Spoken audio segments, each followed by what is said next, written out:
बिस्मिल्लाहिर्रहमानिर्रहीम। स्टूडेंट्स, आज की वीडियो में मैं आपसे कैश बुक का क्वेश्चन नंबर 5 डिस्कस करूंगा।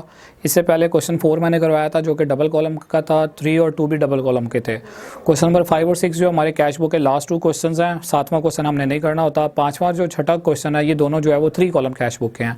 3 कॉलम का मतलब ये है कि 3 कॉलम्स जो है वो अमाउंट का बनते हैं, जिसमें से पहला जो है वो कैश का है, दूसरा बैंक का है और तीसरा जो है वो डिस्काउंट का है। डेबिट साइड पर भी हम ये 3 कॉलम बनाते हैं और देखें यहाँ पर क्रेडिट साइड पर भी हमने ये 3 कॉलम्स जो है वो ड्रॉ किए हुए हैं। तो ट्रिपल कॉलम कैश बुक भी कहते हैं इसको, 3 कॉलम कैश बुक भी कहते हैं और ट्रिपल कॉलम कैश बुक भी कहते हैं। 3 नाम है, तीनों में से कोई भी रिक्वायरमेंट में आ सकता है। क्वेश्चन नंबर 5 पर अगर आप देखें तो वहाँ पर लिखा हुआ कि prepaid triple column cash book, और क्वेश्चन नंबर 6 के लास्ट में अगर देखेंगे तो रिक्वायरमेंट में लिखा हुआ 3 कॉलम कैश बुक। तो एक ही बात है। तो चलिए शुरू करते हैं। क्वेश्चन नंबर 5 की जो सोल्यूशन है इसमें जो है वो क्या बात की हुई है। तो क्वेश्चन 5 के हवाले से जो पैटर्न हमारा चल रहा था क्वेश्चंस का सॉल्व करने का, वैसे ही जो है वो मैं करूँगा। यानी यहाँ पर पहले वर्किंग करूँगा आपके सामने और उसके बाद फिर जो है वो हम लोग इसका जो है वो वर्किंग से उठाकर डाटा को हम लोग पोस्ट करेंगे ट्रिपल कॉलम कैश बुक में। और सीधी सी बात है, जो हम लोग काम पहले कर रहे थे वैसे ही करेंगे। यानी कि यहाँ पर हम लोग कैश और बैंक की रिकॉर्डिंग कर रहे होंगे, लेकिन एक एडिशनल चीज़ क्या करेंगे, एंट्रीज में जहाँ जहाँ पर कैश और बैंक के साथ डिस्काउंट का वर्ड आ रहा होगा। डिस्काउंट आपको पता है 2 तरह का होता है कैश डिस्काउंट। एक डिस्काउंट अलॉट होता है और दूसरा डिस्काउंट रिसीव होता है। डिस्काउंट अलॉट आपका एक्सपेंस होता है, डिस्काउंट रिसीव्ड आपकी इनकम होती है। डिस्काउंट अलॉट को डेबिट साइड पे लिखना है, डिस्काउंट रिसीव को क्रेडिट साइड पे लिखना है। तो ये बात बस आपने याद रखनी है और उसके बाद फिर आपने क्वेश्चन जो है वो स्टार्ट कर देना है। तो चलिए शुरू करते हैं। मेरे पास पेज नंबर 261 है। क्वेश्चन नंबर 5 की फर्स्ट ट्रांजैक्शन मैं यहाँ पर पढ़ने लगा हूँ। पहले हम वर्किंग करेंगे और उसके बाद फिर हम सोल्यूशन को डिस्कस करेंगे। तो क्वेश्चन 5 की जो फर्स्ट ट्रांजैक्शन है इसमें सिर्फ बैलेंसेस को मैं लिख देता हूँ फॉर्मेट के अंदर। देखिएगा December 1, 2015 का जो बैलेंस लिखा हुआ कैश इन हैंड लिखा हुआ जी 1500 से, और सेकंडली जो है वो आपको बैंक का ऐड बैंक लिखा हुआ 70,000। यानी कि आपके पास 1500 रुपया कैश में पड़ा हुआ और बैंक में जो है वो 70,000 रुपया पड़ा हुआ। तो आपने क्या करना है, इधर जो है वो कैश वाले कॉलम में 1500 शो कर देंगे और बैंक वाले कॉलम में आप 70,000 शो कर देंगे। ठीक है जी। और ये दोनों जो है वो आपके ओपनिंग बैलेंसेज हैं। तो आपको बताया था ओपनिंग बैलेंस के लिए आप वर्ड कौन सा यूज़ करते हैं, बैलेंस। ब्रॉड डाउन का डेट जो आएगी वो 1 दिसंबर 2015 है। उसके बाद आगे चलें। नेक्स्ट ट्रांजैक्शन लिखा हुआ receive from Ramiz 9900, discount allowed 100, received from Ramiz से 9900 रिसीव हो रहा है। तो आपने करना क्या है, यहाँ पर कैश को डेबिट करना है 9900 से, और डिस्काउंट अलाउड का मतलब है आपने उसको डिस्काउंट दिया है, यानी कि 100 रुपये आपने उसको छोड़ा है। तो ये आपके लिए एक्सपेंस है, एक्सपेंस हमेशा डेबिट होता है। और यहाँ पर आप इसको किस नाम से लिखोगे, डिस्काउंट अलाउड के नाम से। रमीज़ आपका डेटर था, आपको उससे पैसे मिल गए तो आपने उसको डेटर को डिक्रीज़ कर देना है। और डेटर जब भी कम होते हैं, हमारे एसेट होते हैं, कम होते हैं तो क्रेडिट करते हैं, इसलिए हम यहाँ पर इसको क्रेडिट करेंगे। तो ये एंट्री आपने पास की है। उसके बाद आप देखिएगा नेक्स्ट जो है लिखा हुआ deposited into the bank ₹5000। Bank में 5000 रुपये जमा हो रहे हैं। तो बैंक अकाउंट इंक्रीज़ हो जाएगा। बैंक आपका एसेट होता है, एसेट में इंक्रीज़ हो तो डेबिट करते हैं, इसलिए बैंक को आप डेबिट करोगे। और लाजमी बात है, बिजनेस के कैश में से पैसे उठाकर आप जमा करवा रहे होगे तो कैश अकाउंट जो है वो कम होगा। कैश हमारा एसेट होता है, कम हो तो क्रेडिट करते हैं। नेक्स्ट ट्रांजैक्शन देखिएगा लिखा हुआ purchase goods for ₹2500 and paid by cheque. 25,000 रुपये की गुड्स परचेज कर रहे हैं और पेमेंट हो रही है चेक के थ्रू। तो आपने जो है जब गुड्स को परचेज करते हैं तो आपने काफ़ी प्रैक्टिस की हुई है जर्नल के चैप्टर में, परचेजेस के नाम से आप उसको डेबिट करते हैं और पेमेंट जो है वो चेक के थ्रू होने लगी है। तो इसका मतलब क्या होगा कि आप जो है वो जब चेक इशू करोगे तो आपका बैंक अकाउंट कम होगा। बैंक हमारा एसेट होता है, कमी हो तो क्रेडिट करते हैं। तो purchases to bank entry pass होगी। उसके बाद लिखा हुआ sold goods to Aamir on credit. Aamir को जो है वो गुड्स सेल कर रहे हैं आप उधार पर 7000 रुपये की। तो जब आप गुड्स को सेल करते हैं हमेशा सेल्स क्रेडिट होती है, तो 7000 से आप सेल्स को क्रेडिट साइड पे लिखेंगे। आमिर पार्टी का नाम है, क्रेडिट ट्रांजैक्शन है। जिस ट्रांजैक्शन में पर्सन का या पार्टी का नेम आ जाए वो उधार वाली ट्रांजैक्शन होती है। इसका मतलब है कि हमने आमिर से पैसे 7000 रुपये लेने हैं, तो आमिर हमारा अकाउंट रिसीवेबल या डेटर बन जाएगा। और डेटर या अकाउंट रिसीवेबल एसेट होते हैं, जब बढ़ते हैं तो हमेशा उनको डेबिट करते हैं। उसके बाद देखिएगा sold goods for cash ₹7000। Goods sale कर रहे हैं आप कैश पर, तो आप cash to sales entry pass करेंगे, क्योंकि ये सिंपल कैश सेल वाली ट्रांजैक्शन है, चीज़ें बेची हैं और पैसे मिले हैं। नेक्स्ट ट्रांजैक्शन देखिएगा लिखा हुआ paid ₹9800 by cheque, discount receive 200।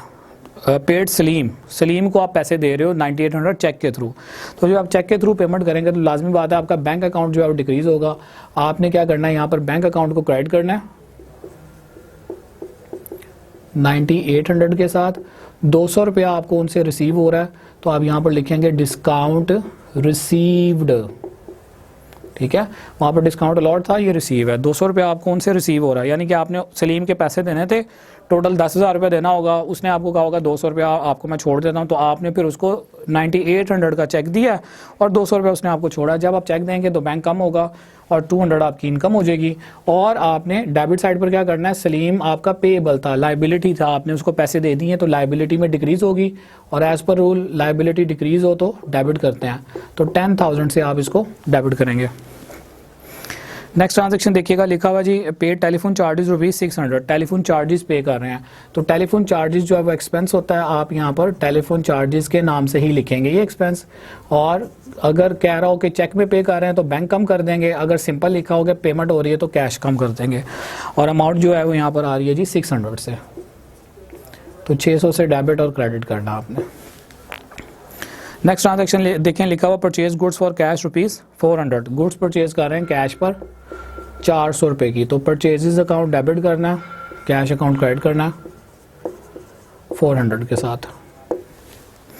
Next transaction में लिखा हुआ withdraw from the bank for business use, bank से पैसे निकलवा रहे हैं बिजनेस यूज़ के लिए, ज़ाती इस्तेमाल के लिए नहीं, ठीक है, तो 10,000 रुपये बैंक से निकलने लगा, तो आप क्या करोगे, बैंक आपका कम हो जाएगा। जब आप बैंक से पैसे निकलवाओगे तो बैंक आपका एसेट होता है, कम हो तो क्रेडिट करते हैं, और ये पैसे वापस बिजनेस में आने लगे हैं तो कैश अकाउंट आपने 10,000 से डेबिट कर देना।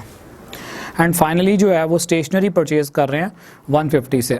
स्टेशनरी जब आप परचेज़ करोगे तो एंट्री क्या पास होगी, स्टेशनरी अकाउंट को डेबिट कर दोगे, स्टेशनरी एक्सपेंस होता है, एक्सपेंस इंक्रीज हो तो डेबिट करते हैं, तो स्टेशनरी को आपने डेबिट कर देना 150 के साथ। अच्छा, एक ट्रांजैक्शन मैंने मिस कर दी है, सेकंड लास्ट ट्रांजैक्शन है paid rent by cheque, rent pay कर रहे हैं चेक के थ्रू, तो आप जो है वो पहले रेंट वाली एंट्री पास कर दें।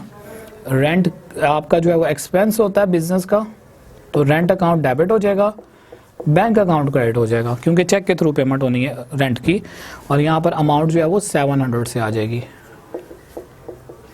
And the last one is stationary purchase हो रही है और उसके बदले आप कैश दे रहे हो, तो आप क्या करोगे, स्टेशनरी आपका एक्सपेंस होता है, स्टेशनरी को आपने डेबिट करना है, और जब आप कैश देंगे, कैश आपके पास से जा रहा होगा, कैश आपका एसेट होता है, कम हो तो क्रेडिट करते हैं, तो 150 से आपने इसको क्रेडिट कर देना और स्टेशनरी को डेबिट कर देना।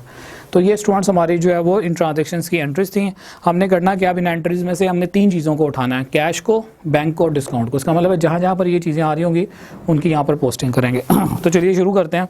यहाँ पर देखिएगा कैश पहले जो है वो 9900 से डेबिट हो रहा है, ये डेबिट साइड है, ये कैश का कॉलम है, 9900 से डेबिट करेंगे।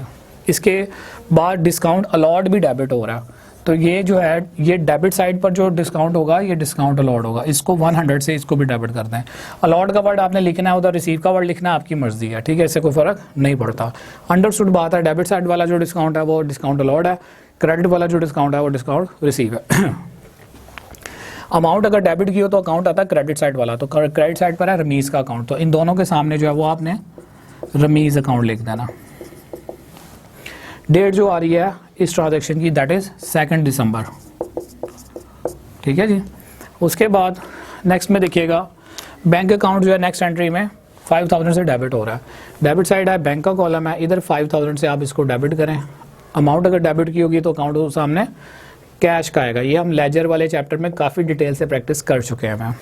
और इसके साथ साथ कैश अकाउंट भी देखें, इसी एंट्री की क्रेडिट साइड पर कैश अकाउंट 5000 से क्रेडिट हो रहा है, तो क्रेडिट साइड है, कैश का अकाउंट है, 5000 से क्रेडिट करें और इसके अगेंस्ट लिखेंगे आप बैंक को, क्योंकि उसके ऑपोजिट कौन सा अकाउंट आ रहा है, अमाउंट अगर क्रेडिट की होगी तो अकाउंट होगा डेबिट साइड वाला। तो इस एंट्री की जो है वो दोनों साइड पर पोस्टिंग हो रही है, इसलिए ये काउंटर एंट्री है। काउंटर एंट्री के लिए आपको बताया था छोटा सा सी लगाना होता है आपने लेजर फोलियो के कॉलम में, तो ये काउंटर एंट्री है। जबकि नेक्स्ट एंट्री में देखें सिर्फ एक साइड रिकॉर्ड होगी, यानी कि बैंक को हमने लिखना है, परचेजेस को नहीं लिखना, तो ये काउंटर एंट्री नहीं है। इस तरह से ये भी नहीं है, ये भी नहीं है। आगे अगर हम चलें तो ये वाली काउंटर एंट्री आ रही है, क्योंकि इसमें कैश और बैंक दोनों ही रिकॉर्ड होने हैं। बाकी अदरवाइज अदर ट्रांजेक्शन के अंदर जो है वो यानी आपका एक इफेक्ट डेबिट पर होना चाहिए काउंटर एंट्री के लिए, दूसरा क्रेडिट पर होना चाहिए, तो ये काउंटर एंट्री बनेगी। ये डिस्काउंट वाली जो एंट्रीज हैं ये काउंटर एंट्रीज नहीं होंगी। एंट्री तो दोनों दो चीज़ों की हो रही है, लेकिन हो सेम साइड पर रही है, क्रेडिट साइड पर, इसलिए ये काउंटर एंट्री नहीं होगी। काउंटर एंट्री के लिए शर्त क्या कि एक अमाउंट डेबिट साइड पर पोस्ट हो, दूसरी अमाउंट क्रेडिट साइड पर पोस्ट हो। तो ये वाली जो ट्रांजैक्शन थी 5000 वाली इसकी जो डेट थी ये थी 3 दिसंबर, ठीक है जी। उसके बाद नेक्स्ट ट्रांजैक्शन देखिएगा, बैंक अकाउंट 25,000 से क्रेडिट हो रहा है, क्रेडिट साइड है, बैंक का कॉलम है, 25,000 से इसको क्रेडिट करें और अगेंस्ट लिखेंगे आप इसके परचेजेस अकाउंट। ये भी 3 दिसंबर की डेट थी। ये वाली जो डेट आ रही है परचेजेस की दैट इज 4 दिसंबर। नेक्स्ट देखिएगा Aamir to sales, Aamir to sales वाली एंट्री जो है वो रिकॉर्ड ही नहीं होगी, क्योंकि ना इस एंट्री में कैश है, ना ही बैंक है, ना ही डिस्काउंट है। उसके बाद है चेक रिसीव किया था 7,000 रुपये का आमिर से। अच्छा, अब आपने ये वाली जो एंट्री है ये आई थिंक मैंने मिस कर दिया है, इसको आप देख लेंगे। जब आमिर से चेक रिसीव होगा तो आपने क्या करना है, कैश को डेबिट करना है। स्टूडेंट्स ये एंट्री नंबर मेरे पास दिसंबर 7 की एंट्री आ रही है, ठीक है, तो ये आपने यहाँ पर लिख देना है। जो एंट्री मिस हो गई, देखिए पता लग जाता है अगर हम वर्किंग करें तो आइडिया हो जाता है कोई चीज़ मिस तो नहीं होगी। तो आमिर को जो चीज़ें हमने 7,000 रुपये की बेची थी ना, हमें उससे 7,000 रुपया कैश मिल रहा है, चेक मिल रहा है। वो चेक बैंक में चूंकि जमा नहीं हुआ इसलिए हमने उसको कैश टू आमिर के नाम से लिख दिया। तो अब यहाँ पर अगर हम पोस्टिंग करें इसकी इस एंट्री की, तो यहाँ पर कैश जो है वो 7,000 रुपये से डेबिट हो रहा है। तो आपने क्या करना है, 7,000 से कैश वाला डेबिट साइड है, ये कैश का कॉलम है, इधर 7,000 से इसको डेबिट करें और अगेंस्ट कौन सा अकाउंट आएगा जी, आमिर अकाउंट। और ये डेट कौन सी आएगी जी, 7 दिसंबर की। ऊपर वाली एंट्री की अगर हम पोस्टिंग करें तो ये बेसिकली ट्रांजैक्शन आ रही है आपकी 8 दिसंबर की, जिसमें चीज़ें बेची थी कैश पे। इसमें फिर कैश जो है वो डेबिट हो रहा है 7,000 रुपये से। तो 7,000 से डेबिट करेंगे, अगेंस्ट कौन सा अकाउंट है, सेल्स का। तो सेल्स अकाउंट लिखेंगे और इसकी जो डेट आएगी दैट इज 8 दिसंबर। नेक्स्ट आ जाए ज़रा, यहाँ पर नेक्स्ट एंट्री में 9800 से बैंक क्रेडिट हो रहा है, ये क्रेडिट साइड है, बैंक का कॉलम है, 9800 से इसको क्रेडिट करें। अच्छा, उसके साथ डिस्काउंट रिसीव भी क्रेडिट हो रहा है, तो डिस्काउंट रिसीव वाला कॉलम ये है, ठीक है, 200 से ये क्रेडिट हो रहा है और अगेंस्ट कौन सा अकाउंट है जी, सलीम का अकाउंट है। तो दोनों के ऑपोजिट साइड पर सलीम आ रहा है, तो इसलिए इन दोनों के लिए एक ही दफ़ा हम यहाँ पे सलीम अकाउंट का वर्ड लिखेंगे। और ये जो डेट आ रही है इसकी है that is 9 December. Next transaction की अगर पोस्टिंग करें, कैश 600 से क्रेडिट हो रहा है जी, क्रेडिट साइड है, कैश का कॉलम है, 600 से क्रेडिट करें और यहाँ पर लिखेंगे टेलीफोन चार्जेस अकाउंट। और इसकी जो डेट आ रही है that is 11 December. Purchase goods for cash 4,000 से ये वाली एंट्री आ रही थी, ये अच्छा 400 नहीं है, सॉरी ये 4,000 है जी, गुड्स परचेज कर रहे हैं तो आपने 4,000 से ये एंट्री पास करनी है। इसमें कैश 4,000 से क्रेडिट हो रहा है, क्रेडिट साइड है, कैश का कॉलम है, 4,000 से इसको क्रेडिट करें और अगेंस्ट क्या आएगा, परचेजेस अकाउंट। और डेट इसकी आ रही है जी 13 दिसंबर। नेक्स्ट ट्रांजैक्शन देखिएगा, लिखा हुआ है withdraw from bank for business use, bank से पैसे निकलवा रहे हैं। तो ये वाली जो एंट्री है इसमें आप कैश देखें 10,000 से डेबिट हो रहा है, डेबिट साइड है, कैश का कॉलम है, 10,000 रुपये से इसको आप डेबिट करें। अमाउंट अगर डेबिट किए तो इसके अगेंस्ट ऑपोजिट साइड पर अकाउंट आएगा बैंक का, तो बैंक अकाउंट लिखा जाएगा। और डेट जो आ रही है इसकी 19 दिसंबर आ रही है। बैंक अकाउंट जो है वो 10,000 से क्रेडिट होगा, क्रेडिट साइड है, बैंक का कॉलम है, 10,000 से आप क्रेडिट करें और इसके अगेंस्ट कौन सा अकाउंट आ रहा है जी, इसी एंट्री में कैश का 19 दिसंबर। तो इस एंट्री के अंदर दोनों साइड पर पोस्टिंग है, तो दैट इज़ वाई ये काउंटर एंट्री है। काउंटर एंट्री के लिए आप सी लगाते हैं क्योंकि दोनों साइड्स पर पोस्ट, ऊपर वाली एंट्रीज में देख लें एक साइड पोस्ट हुई है। सेकंड लास्ट एंट्री में जी बैंक अकाउंट क्रेडिट हो रहा है 700 से, क्रेडिट साइड है, बैंक का कॉलम है, 700 से इसको क्रेडिट करेंगे और इसके अगेंस्ट लिखेंगे रेंट अकाउंट। लास्ट में देखें कितना आ रहा है जी, कैश क्रेडिट हो रहा है 150 से, क्रेडिट साइड है, कैश का कॉलम है, 150 से इसको क्रेडिट करें और अगेंस्ट आ रहा है स्टेशनरी अकाउंट, तो यहाँ पर आप लिख देंगे स्टेशनरी अकाउंट। लास्ट 2 ट्रांजेक्शन्स की जो डेट आ रही थी that is 25 and 31 December. Date ये हमने मेंशन कर दी। अब नेक्स्ट स्टेप में आपने क्या करना है, इनकी बैलेंसिंग करनी है, यानी कि जब पोस्टिंग कंप्लीट हो जाएगी तो बैलेंस करेंगे। बैलेंस किस तरह से करना है, कैश की जो डेबिट साइड है इसी में से कैश की क्रेडिट साइड को कंपेयर करना है, माइनस करना है। यानी कि अब यहाँ पर आप लाइंस ड्रॉ कर लें। डेबिट साइड को अगर हम देखें तो डेबिट साइड का टोटल आ रहा है मेरे पास 1500। तो स्टूडेंट्स अब हम जो है वो इसका बैलेंस जो है वो देखने जा रहे हैं, और बैलेंस के लिए जो है वो आप सबसे पहले कैश की डेबिट साइड को देख रहे हो, ठीक है जी। तो 1500 से आपने डेबिट साइड पर वैल्यू को देखा, फिर आ रहा है जी 9900 से, फिर 7000, अगेन 7000 एंड देन 10000। तो मेरे पास यहाँ पर अमाउंट आ रही है डेबिट साइड पर 35,400 से 35,400। यहाँ से 1 बाय 1 लेस करते जाएं, -5000, -600, -4000 एंड लेस 150, दैट इज़ 25650। तो एंडिंग बैलेंस जो मेरे पास कैश का आ रहा है 25650 है। जो डेबिट साइड का टोटल है, बड़ी साइड डेबिट साइड थी, तो दोनों साइड्स का जो बैलेंस है टोटल जो है सॉरी वो इक्वल होना चाहिए। तो बराबर कर देंगे, इसमें से हमने इसको माइनस किया 1 बाय 1। अब आ जाएं आप बैंक वाली साइड पर। तो बैंक का जो टोटल है 70,000 प्लस 5,000 दैट इज 75,000। इक्वल करने के लिए भी बैंक की क्रेडिट साइड पर यहाँ पर आप 75,000 ही लिखेंगे। इसमें से अब आपने बैंक की क्रेडिट साइड को माइनस कर देना। तो 75,000 लेस 25,000 लेस 9,800 लेस 10,000 लेस 700, 29500। ठीक है जी, डेबिट में से क्रेडिट को माइनस किया। तो ये हमारे पास बैंक का बैलेंस आ गया। और फाइनली आपने क्या करना, डिस्काउंट अलॉट और रिसीव्ड, ये अलॉट का कॉलम था, वो रिसीव्ड का कॉलम था। आपने इसका जो डेबिट और क्रेडिट का टोटल है ना वो एज इट इज़ लिख लेना, यानी कि इनका बैलेंस नहीं लिखा जाएगा। डिस्काउंट अलॉट बना था 100 से और डिस्काउंट रिसीव बना था जी 200 से। तो ये आपने एज इट इज़ लिख लेना, ये बात आपने याद रखनी। बाकियों के आपने बैलेंसेस लिखने हैं, लेकिन डिस्काउंट का जो टोटल डेबिट का आ रहा है वो एज इट इज़ लिखा जाएगा, और क्रेडिट का जो टोटल आ रहा है वो भी एज इट इज़ ही लिखा जाएगा।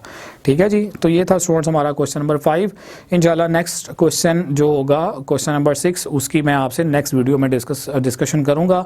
आप अपने एंड पर क्वेश्चन नंबर 5 की जो है वो प्रैक्टिस ज़रूर कीजिएगा। नेक्स्ट वीडियो तक के लिए मुझे आप इजाज़त दें। अल्लाह हाफ़िज़।